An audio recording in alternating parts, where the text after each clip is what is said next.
Welcome to हॉका investment. मैं हूं सुमित सब्रवाल। आज हम स्मॉल कैप फंड की कैटेगरी में एक प्रोमिनेंट म्यूचुअल फंड के बारे में बात करेंगे, जो है कोटक स्मॉल कैप फंड। जी हाँ, कोटक स्मॉल कैप फंड जो है वो नाम से पता लगता है कि वो स्मॉल कैप कैटेगरी का एक प्रोमिनेंट म्यूचुअल फंड है। तो आज हम देखेंगे डिटेल में कि कोटक म्यूचुअल फंड की परफॉर्मेंस कैसी है, और अगर आप इस फंड को में पैसा इन्वेस्ट करने का सोच रहे हैं तो आपको किन किन चीज़ों का ध्यान रखना चाहिए और क्या क्या फीचर्स हैं, क्या क्या इनकी परफॉर्मेंस इंडिकेटर्स हैं जो कि आपको हेल्प कर सकते हैं डिसाइड करने में कि आपको इस फंड में इन्वेस्ट करना है या नहीं करना है। तो चलिए देखते हैं। ओके, तो इस फंड की कैटेगरी है स्मॉल कैप। इस फंड की अगर हम लॉन्च डेट की बात करें तो ये फंड जो है वो अगस्त 2005 में लॉन्च हुआ था, और इसका हिस्टोरिकल अगर हम ट्रैक रिकॉर्ड देखें तो हमारे पास 16 साल का ट्रैक रिकॉर्ड इस फंड का अवेलेबल है। अगर हम इसके इन्वेस्टमेंट पैटर्न की बात करें, क्योंकि ये एक स्मॉल कैप फंड है तो ये majorly 250 first and beyond companies जो कि मार्केट कैपिटलाइजेशन के बेसिस पे आइडेंटिफाई होती हैं, ये उसमें इन्वेस्ट करता है। अब अगर हम देखें कि लार्ज कैप, स्मॉल कैप और मिड कैप फंड्स क्या होते हैं, तो अगर सिंपल ब्रॉडली देखें हम तो लार्ज कैप फंड वो है जो कि टॉप 100 कंपनीज के अंदर जो है उसमें अपना पैसा इन्वेस्ट करता है। अगर हम मिड कैप की बात करें तो 101 से यानी कि next 150 companies basis market capitalization वो मिड कैप कैटेगरी में आती हैं, और जो 250 से नीचे की कंपनीज हैं बेसिस मार्केट कैपिटलाइजेशन, वो सारी कंपनीज जो है वो स्मॉल कैप के अंडर फॉल करती हैं। तो इसका जो फंड का जो फोकस है मेनली वो स्मॉल कैप कैटेगरी के अंदर है। तो ये 250 first and beyond companies basis market capitalization में इन्वेस्ट करता है। अगर हम इस फंड के बेंचमार्क की बात करें तो इस फंड के जो बेंचमार्क है वो है निफ्टी स्मॉल कैप 250 TRI और निफ्टी स्मॉल कैप 100 TRI। तो TRI is total return index. तो ये जो स्मॉल कैप 250 TRI है, ये जो है स्मॉल कैप कैटेगरी की फर्स्ट 250 कंपनीज की परफॉर्मेंस को देखता है, और जो स्मॉल कैप 100 TRI है, ये बेंचमार्क जो है वो स्मॉल कैप कंपनीज की फर्स्ट 100 कंपनीज की परफॉर्मेंस को देखता है। तो ये दो इसके बेंचमार्क हैं, यानी कि इस फंड की परफॉर्मेंस को हम इन बेंचमार्क के अगेंस्ट देखते हैं कि भाई इन बेंचमार्क के अगेंस्ट इस फंड ने कैसा परफॉर्म किया। अगर हम इस फंड के साइज़ की बात करें तो इस फंड का साइज़ 6,810 करोड़ है, which is a fairly decent fund size. अगर हम इस फंड की स्टॉक्स के बारे में बात करें तो ये फंड 70 कंपनीज के स्टॉक के अंदर जो है वो पैसा इन्वेस्ट करता है। इस फंड के जो फंड मैनेजर हैं वो मिस्टर पंकज टिग्रीवाल हैं, जो सिंस 2010 से इस फंड को मैनेज कर रहे हैं। और अगर हम देखें कि 11 साल से ये फंड मैनेजर जो है वो फंड के साथ बने हुए हैं, और अगर फंड ने 10 साल उनकी टेन्योर में अच्छा रिटर्न दिया है, तो हम ये एक्सपेक्ट कर सकते हैं कि जब तक ये फंड मैनेजर हैं तब तक हमारे को आगे भी अच्छे रिटर्न मिल सकते हैं। अगर हम इस फंड की इक्विटी होल्डिंग की बात करें तो इस फंड की जो इक्विटी होल्डिंग है वो 95.39% है, यानी कि ये 100 रुपये में से 95 रुपये 39 पैसे जो है ये इक्विटी के अंदर लगाता है फंड। और इसमें भी अगर हम लार्ज, मिड और स्मॉल कैप के डिफ्रेंसिएशन को देखें तो 2.28% लार्ज कैप है, 12.54 मिड कैप है, और प्राइमरीली जो मेजर है वो 70.25% स्मॉल कैप कैटेगरी के स्टॉक्स में जाता है। अगर हम इसमें मिनिमम इन्वेस्टमेंट की बात करें तो आप 5,000 रुपये से लमसम इन्वेस्टमेंट यानी वन टाइम आप इन्वेस्ट कर सकते हैं, और अगर आप इस फंड में सिप स्टार्ट करना चाहते हैं तो सिप जो है वो आप 1,000 रुपये से भी शुरू कर सकते हैं। अब हम इस फंड के एक्सपेंस रेशियो की बात करते हैं। इस फंड का एक्सपेंस रेशियो जो है वो 1.94% है। एक्सपेंस रेशियो का मतलब क्या है कि भाई ये फंड जो है वो अपने खर्चे कितने परसेंट निकालता है। तो अगर हम इसके अंदर देखें कि इसका जो कैटेगरी एवरेज है, यानी कि इस कैटेगरी के जो बाकी फंड्स हैं उनका जो एवरेज एक्सपेंस रेशियो है वो 1.85% है, यानी कि ये स्लाइटली 0.09% जो है एक्सपेंस रेशियो में कैटेगरी एवरेज से थोड़ा सा ज़्यादा है। अगर आप इस फंड में इन्वेस्ट करना चाहते हैं और हम इसकी एंट्री लोड की बात करें तो इसमें कोई एंट्री लोड नहीं है। एग्जिट लोड अगर हम देखें तो अगर आप पहले 1 साल के अंदर up to 10% of your fund value withdraw करते हैं तो उस पर कोई एग्जिट लोड नहीं है, बट उसके ऊपर जो है वो 1% का एग्जिट लोड है।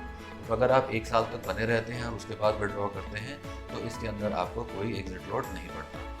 अगर हम सेक्टर्स की बात करें तो ये फंड मोस्टली जो है सारे प्रोमिनेंट सेक्टर्स में जो है वो पैसा इन्वेस्ट करता है। अगर आप अपनी स्क्रीन पे देखेंगे तो यहाँ पे आपको दिखेगा कि कंज्यूमर ड्यूरेबल्स जो है ये टॉप सेक्टर है, जहाँ पे कि ये 27.97% का यहाँ पे एक्सपोजर है। उसके बाद industrial products and so on. So more और लेस आप देखेंगे कि इसमें सारे सेक्टर्स को जो है यहाँ पे कवर किया गया है। अगर हम इन सेक्टर्स के अंदर टॉप 10 कंपनीज की बात करें कि कौन सी कंपनीज के स्टॉक्स के अंदर इस फंड ने पैसा लगाया है, तो अब आपकी स्क्रीन पे आपको दिखेगा कि टॉप 10 कंपनीज अगर आप देखेंगे, so plywood board sector, housewares, abrasives, chemical speciality.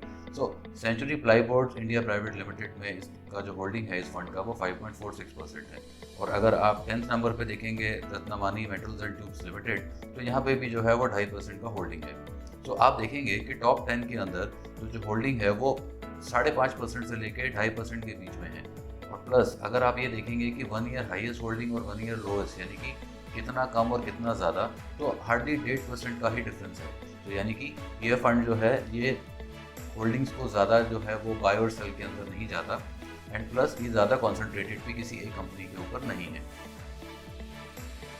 अगर हम इसके अंदर देखें कि टॉप 5 जो कंपनीज हैं उसका जो कंट्रीब्यूशन आता है वो आता है 20 वेटेज जो है वो 20.89 है, विज़ 17.21 जो कि इस कैटेगरी का एवरेज है। तो ये मोर और लेस कैटेगरी के आसपास ही फॉल करता है। अब अगर हम इस फंड का कंपैरिजन इसके बेंचमार्क से करें, तो आप देखेंगे कि इस फंड ने पिछले एक साल में अराउंड 44.5% रिटर्न दिया है, 3 साल में 36% और 5 साल में 20%, विच is a very good return. और सिंस इंसेप्शन जो है इस फंड ने 17.87 यानी कि रफली अप्रॉक्सीमेटली 18% का रिटर्न दिया है।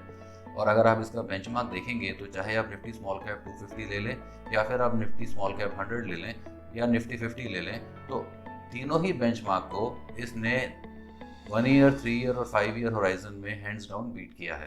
चलिए अब हम इस फंड के बेस्ट क्वार्टर जो इसकी परफॉर्मेंस रही है और वर्स्ट क्वार्टर जहाँ पे इस फंड ने वर्स्ट परफॉर्म किया है वो देखते हैं।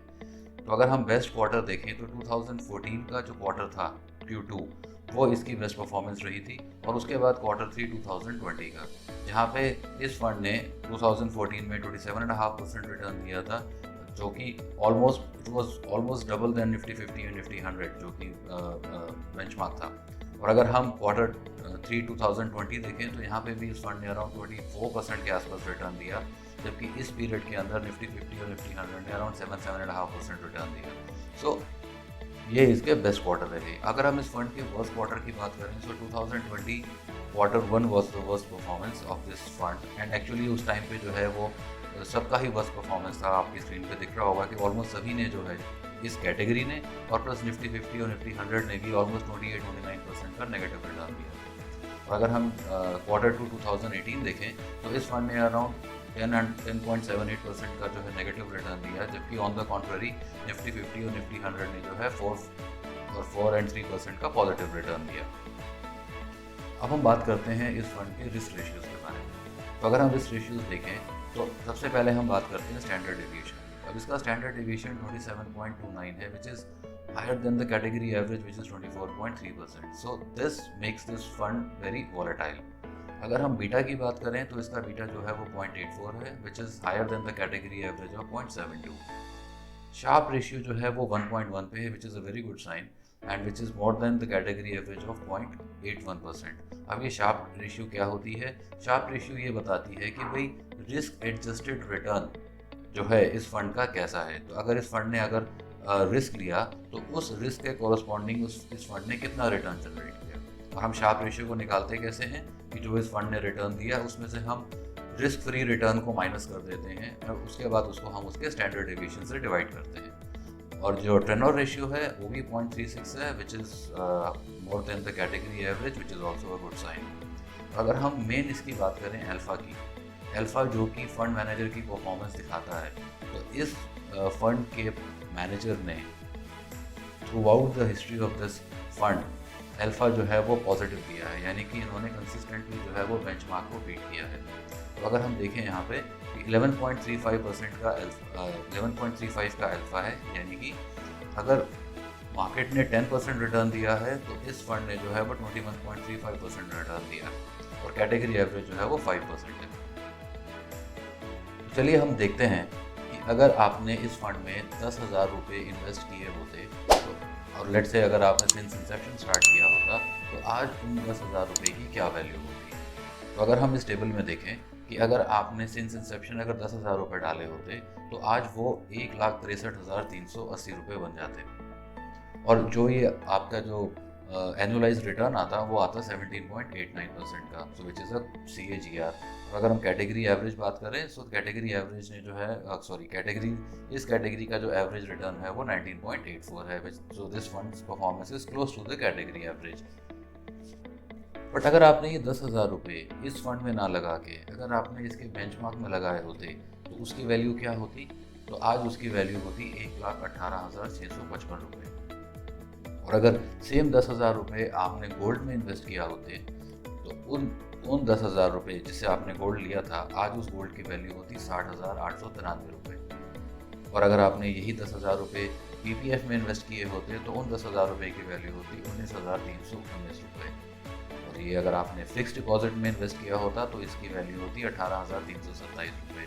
तो आप देख सकते हैं कि ये रिटर्न कितना हाई है, बट उसके साथ साथ इसमें रिस्क भी है। अगर आप फिक्स्ड इनकम इंस्ट्रूमेंट्स देखेंगे तो वहाँ पे आपके रिटर्न्स जो हैं वो फिक्स हैं, बट वो गारंटीड है और वहाँ रिस्क नहीं है, बट वो रिटर्न्स कम हैं। इस स्मॉल कैप कैटेगरी के अंदर अगर आप इन्वेस्ट करते हैं तो यहाँ पे रिस्क ज़्यादा है, बट आपके सामने है कि रिस्क के साथ साथ आपको रिटर्न भी कितना ज़्यादा मिलता है। सिमिलरली अगर आपने 10,000 रुपये की सिप स्टार्ट की होती लेट्स से 2012 में, तो आज तक आपने जो है वो 12 लाख रुपये इन्वेस्ट किए होते और वो 12 लाख आपके बढ़ के बन जाते 40,32,932 रुपये। सो यहाँ पे सिप के अंदर जो है इस फंड की जो रिटर्न एनुअलाइज्ड आपको मिलती वो मिलती है अराउंड 22.9%। तो हम यहाँ पे ये देख सकते हैं कि ये स्मॉल कैप कैटेगरी का जो ये फंड है कोटक स्मॉल कैप फंड, यहाँ पे रिस्क हाई है, बट इसके साथ साथ यहाँ पे रिटर्न्स भी हाई हैं। तो आपको ये देखना ज़रूरी है कि आपकी रिस्क टेकिंग कैपेबिलिटी कितनी है और आपका टाइम होराइजन कितना है, क्योंकि ये रिटर्न आपको over a period of time मिलते हैं। तो अगर आप इस फंड में इन्वेस्ट करना चाहते हैं तो आपका कम से कम 5 ईयर प्लस का टाइम होराइजन होना चाहिए, आपका रिस्क एपेटाइट होना चाहिए, क्योंकि ये भी हो सकता है यहाँ पे कि बीच में अगर जब मार्केट डाउन हो तो इस फंड का जो परफॉर्मेंस या फिर आपकी जो फंड वैल्यू है वो आपके कैपिटल से भी नीचे आ सकती है। तो अगर आपका फ्लेयर ऑफ माइंड, आपका बेंट ऑफ माइंड ऐसा है तो आप डेफिनेटली इस फंड में इन्वेस्ट कर सकते हैं। तो आई एम श्योर इस वीडियो से आपको समझ में आया होगा कि कोटक स्मॉल कैप फंड क्या है, ये किस तरह से काम करता है, किन सेक्टर्स और किस इंडस्ट्री के अंदर ये इन्वेस्ट करता है और किस टाइप के रिटर्न्स आप इस फंड से इन्वेस्ट कर सकते हैं।